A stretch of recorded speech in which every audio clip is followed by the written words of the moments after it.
Guarantee دے دو دو چیزوں کے بارے میں تمہیں جنت کی گارنٹی دیتا ہوں. اور فرمایا جو تمہارے جبڑوں کے بیچ میں ہے زبان اور جو تمہارے ٹانگوں کے بیچ میں ہے شرمگاہ, تم مجھے اس کی گارنٹی دے دو کہ تم اس سے گناہ نہیں کرو گے, میں تمہیں جنت کی ضمانت دیتا ہوں. صرف دو چیزیں ہیں, لے کر لیں بات. اب کیا دو چیزیں کنٹرول کرنا مشکل ہے؟ حالانکہ ہماری اپنی چیز ہے, ہمیں کنٹرول کرنا چاہیے اور جنت کی گارنٹی مل رہی ہے. لیکن سٹل سبحان اللہ اگر آپ دیکھیں گے کتنے لوگ فیل ہو رہے ہیں اس چیز میں. نہ زبان قابو میں ہے, غیبت, چغلی, تانے دینا, اور نہ شرمگاہ قابو میں. کتنا ایزی ہے جنت کو پا لینا. اللہ سبحانہ وتعالیٰ نے جنت بہت مشکل نہیں بنائی پانا, لیکن اس کے لیے ڈسپلن کے ساتھ چلنا پڑتا ہے, اپنے آپ کو تھوڑا روکنا پڑتا ہے اس دنیا میں. اور یہ نہیں کہ اپنے آپ کو روکو اور کبھی بھی نہ فیلنگز ڈیولپ کرو. اسلام فیلنگز کو مارتا نہیں ہے کبھی بھی, یہ یاد رکھیں, بلکہ چینلائز کرتا ہے. محبت انسان کی نیچرل فیلنگ ہے, ہوتی ہے انسان کو. اللہ تعالیٰ کہتے ہیں کہ کرو محبت, جس مرضی سے کرو, اسے نکاح کرے کرو. نکاح کرو گے تمہیں اجر ملے گا اس کا. اللہ کے نبی نے کہا کہ جب تم ریلیشن شپ قائم کرتے ہو اپنی بیگم کے ساتھ تمہیں اجر ملتا ہے. رسول اللہ اجر؟ ہم اپنے آپ کو پلیز کر رہے ہیں, ہم اپنی ڈیزائرز پوری کر رہے ہیں اور ہمیں اجر. اللہ کے نبی نے کہا کہ اگر تم یہی کام نکاح کے بغیر کرو تمہیں گناہ ملے گا؟ میں نے کہا جی. تو کیا نکاح کے ساتھ کرو گے تو تمہیں اجر ملے گا, اللہ کے راستے پہ چلو گے تمہیں اجر ملے گا. سبحان اللہ, اسلام کتنا امیزنگ ہے. غصہ انسان کی نیچرل فیلنگ ہے, آتا ہے انسان کو. کیا کرے انسان؟ اس جگہ پہ نکالے جہاں پہ نکالنے کا حق ہے. کوئی اللہ کے دین کی حدود کو پامال کر رہا ہے. اللہ کے نبی کو غصہ کب آیا؟ جب لوگ اللہ کی شریعت کو پامال کرتے تھے, لیکن اپنے پہ کبھی انہوں نے غصہ نہیں کیا, اپنے سیلف کے لیے. ایک بدو آیا اور اللہ کی میں نے بڑا پیارا سا ایک شال مفلر سا پہنا ہوا تھا جو کہ گفٹ ملا تھا ان کو. تو اس نے کیا کیا, وہ زور سے آ کے اس کو کھینچا, اور اتنے زور سے کھینچا کہ ان کو رگ برن ہو گیا, جل گئی جگہ. تو اللہ کے امیر نے جب منہ موڑ کے دیکھا تو ہی واز اسمائلنگ, اس سے کو یہاں پہ قابو کیا. لیکن جب بنو مخزوم کی عورت نے چوری کی اور اسامہ رضی اللہ عنہ کو بھیجا کہ رسول اللہ سے سفارش کریں, تو ان کا چہرہ شدید غصے والا ہو گیا اور سرخ ہو گیا, اور کہا کہ پچھلی قوموں کو اس لیے تباہ کر دیا گیا کہ وہ اپنے اتھارٹی والے لوگوں کو چھوڑ دیتے تھے اور غریب لوگوں کو پنشمنٹ دیتے تھے. اگر میری بیٹی فاطمہ بھی چوری کرتی میں اس کی بھی ہاتھ کاٹتا. تو غصہ انسان کو آتا ہے, لیکن اس کو چینلائز کیا کہ اللہ کی حدود جہاں پامال کی جا رہی ہے وہاں غصہ کرنا ہے. جہاں تمہارے اپنے نفس پہ تکلیف پہنچ رہی ہے اس پہ صبر کرو, انشاءاللہ اللہ سے اجر کا سوال کرو. تو اس لیے اسلام نے اس فیلنگ کو بھی نا, the feeling of love and the feeling of pleasing your desires, اس کو کہا کہ ہاں پورا کرو, لیکن جس کا تم نے نکاح کر کے, جو اللہ تعالیٰ نے تمہارے لیے حلال کیا. اسی طرح سے قیامت کے دن کے بارے میں آتا ہے کہ وہ کیسا دن ہوگا جس دن سایہ نہیں ہوگا, سورج سوا نیزے پہ ہوگا اور انسان اپنے پسینوں میں ہوگا. کچھ لوگوں کے ٹخنوں کے برابر پسینہ ہوگا, کچھ لوگوں کے گھٹنوں کے برابر پسینہ ہوگا, کچھ لوگ اپنی ویسٹ کے برابر پسینے میں ڈوبے ہوں گے, کچھ کندھوں تک, اور کچھ اپنے ہی پسینے میں غوطے کھا رہے ہوں گے اپنے گناہوں کے اعمال کی نسبت. اس دن اتنی شدت, اور یہ 50,000 سال کا دن ہوگا. ہماری کتنی زندگی ہے؟ 25, 30, 35, 40, 50 سال. ہم کہتے ہیں ہم نے بڑا جی لیا ہے. وہ 1000 سال نہیں بلکہ 50,000 سال کا دن ہے جس میں سورج سوا نیزے پہ ہے. اس دن اللہ تعالیٰ سبعۃ یظلھم اللہ یوم لا ظل الا ظلہ, 7 لوگوں کو, 7 کیٹیگریز آف پیپل جن کو اللہ تعالیٰ عرش کا سایہ نصیب کریں گے. ان میں سے 2 لوگ وہ ہیں, ایک وہ شخص جس کو ایک خوبصورت اور سٹیٹس والی عورت نے برائی کی دعوت دی اور وہ کہتا ہے انی اخاف اللہ, میں اللہ سے ڈرتا ہوں اور میں تمہاری بات نہیں مانوں گا. اور دوسرا وہ شخص رجل ذکر اللہ خالیا ففاضت عیناہ, جو کہ اکیلے میں اللہ کو یاد کرتا ہے, اپنے گناہوں کو یاد کرتا ہے اور اس کی آنکھوں سے آنسو بہہ پڑتے ہیں.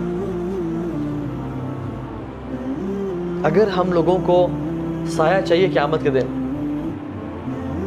اللہ کے عرش کا, تو اس گناہ سے بچ جائیں جس کا ہم ذکر کر رہے ہیں. اب یوسف علیہ السلام کو دیکھ لیں. یوسف علیہ السلام انشاءاللہ تعالیٰ ان 2 لوگوں میں سے ڈیفینیٹلی ہیں کہ ان کو اس عورت نے دعوت دی. اچھا آپ ان کا سینیریو دیکھیں ذرا, سبحان اللہ. یوسف علیہ السلام, کچھ نیریشنز کہتی ہیں, اگرچہ ان میں کچھ کلام ہے, کہ دنیا کی جو آدھی خوبصورتی ہے نا وہ یوسف علیہ السلام کو دے دی گئی، اور باقی جو آدھی خوبصورتی وہ تمام لوگوں پہ، جانوروں پہ، پرندوں پہ، ٹریز، پلانٹس، اینیملس، ہر چیز پہ ڈیوائڈ کر دی گئی. تو وہ آدھی خوبصورتی کے مالک. اب وہ ایسے شخص ہیں جو کہ ایک شخص سے گھر، ایک ملک کنگ کے گھر میں غلام ہے. اتنے خوبصورت نوجوان. اب اس کی جو بیوی ہے وہ پاگل ہوگی ان پہ، اور اس نے ایک اسٹریٹجی بنائی کہ میں نے اس کو نہ گھیرنا ہے، اس کو قابو کرنا. فغلقت الابواب، اس نے ایک دروازہ نہیں بلکہ سارے دروازے بند کیے. اور امیجن کریں وہ ایک پلان کے ساتھ آئی ہوگی نا، وہ اس لیے تو نہیں ہے کہ یوسف میں آؤں اور میرا انکار کر دے. تو وہ کیا تیار ہو کے آئی ہوگی یا وہ پراٹھا اور روٹی پکا کے کچن سے آئی ہوگی؟ تیار شیار ہو کے، جیسے آج کل خوبصورت میک اپ کر کے اور وکٹوریا سیکرٹس پہن کے، جو آج کل کے دور میں جو ہے اپنے آپ کو بیوٹیفائی کر کے کہ وہ میری طرف اٹریکٹ ہو. اور آئی اور کہا کہ قالت حیت لک، کم آن گیٹ می. ہم لوگ تو کوئی ایک فیس بک ریکویسٹ بھیجتے ہم بیک پڑھتے ہیں، کوئی فیس بک پہ پوک کرتے ہیں، کوئی انسٹاگرام پہ ڈی ایم آ جائے، کوئی واٹس ایپ پہ ٹیکسٹ آ جائے، السلام علیکم برادر لیٹس گو فار ڈرنک، ہم کہتے ہیں یہ میری بچوں کی ماں ہے اور آج کے بعد آپ بھی ہمیں، اور بس سب کچھ بھیج دیا اس کے لیے. لیکن یہ کسی عورت نے ایسک آؤٹ نہیں کیا، یہ نہیں کہا کہ مجھے تم سے پیار ہے، یہ کہتی ہے come on get me, I am yours, let's do it. مجھے پالو، میں تمہاری ہوں، تم جو مرضی کرو. اور اگر پکڑے گئے تو بدنامی کس کی ہونی تھی؟ عورت کی، کیونکہ یہ تو سٹیٹس میں کم ہے، یہ تو ایک غلام ہے. ملک کی بیوی کا سٹیٹس تھا معاشرے میں، نام تھا، ان کو تو جانتے ہی کوئی نہیں تھا. تو یوسف علیہ السلام کو ایک مالکن، ان کو پتہ تھا کہ میں نہ کروں گا تو مجھ پہ یہ سختی کر سکتی ہے. اور وہ بھی کیسی تھی؟ خوبصورت، مالدار، جو مرضی چاہتی پرچیز کر سکتی تھی. یہ آج سمجھنا آج کل ایسی عورت جو کہ مالدار ہو، جو جس طرح کا مرضی پرفیوم ویئر کرنا چاہے کر لے، جس طرح کے مرضی ڈریس پہننا چاہے پہن لے، جو مرضی خریدنا چاہے خرید لے. یہ وہ عورت تھی اور خوبصورت. یہ آئی اور کہا کہ come on get me, let's do this, اور ہمیں کوئی روکنے والا نہیں ہے. تو یوسف علیہ السلام کے بارے میں قرآن کہتا ہے کہ ان کا بھی دل کی ہلکی سی انکلینیشن ہوئی اس کی طرف. انسان تھے نا، لیکن کیا بولا؟ جیسی سمجھا کہ دل مائل ہو رہا ہے، قال معاذ اللہ، اللہ کی پناہ. جب لگا کہ انسان، کیونکہ انسان بڑا کمزور ہے، جب لگا کہ میرا دل انکلائن ہو رہا ہے، فوراً سے اللہ کی مدد لی، معاذ اللہ. اور کیا کیا؟ جو کر سکتے تھے بھاگنا شروع کر دیا. اور عورت نے پیچھے نہیں چھوڑا، وہ اپنے ارادے میں اتنی پکی تھی کہ پیچھے بھاگی اور پیچھے سے پکڑا کہ نہیں آج تمہیں نہیں چھوڑنا میں. اینڈ ہی رین اوے. اور سبحان اللہ، جب اس کی دوستوں نے کیا کہا کہ تم ایک غلام پہ، ایک نوکر پہ تمہارا یہ کریکٹر ہے، تو اس نے کیا کہا؟ اس نے کہا کہ تم یہ سیب پکڑو، یہ کچھ پھل پکڑو اور ان کو نوش فرماؤ، کاٹو، میں اس کو بلاتی ہوں. اور جب اس کو یوسف علیہ السلام کو بلایا تو وہ عورتیں کاٹتے کاٹتے اپنی انگلیاں کاٹ رہی تھیں اور ان کو پتہ نہیں چلتا کہ ہم اپنی انگلیاں کاٹ رہی ہیں، اور بار بار کاٹ رہی تھیں.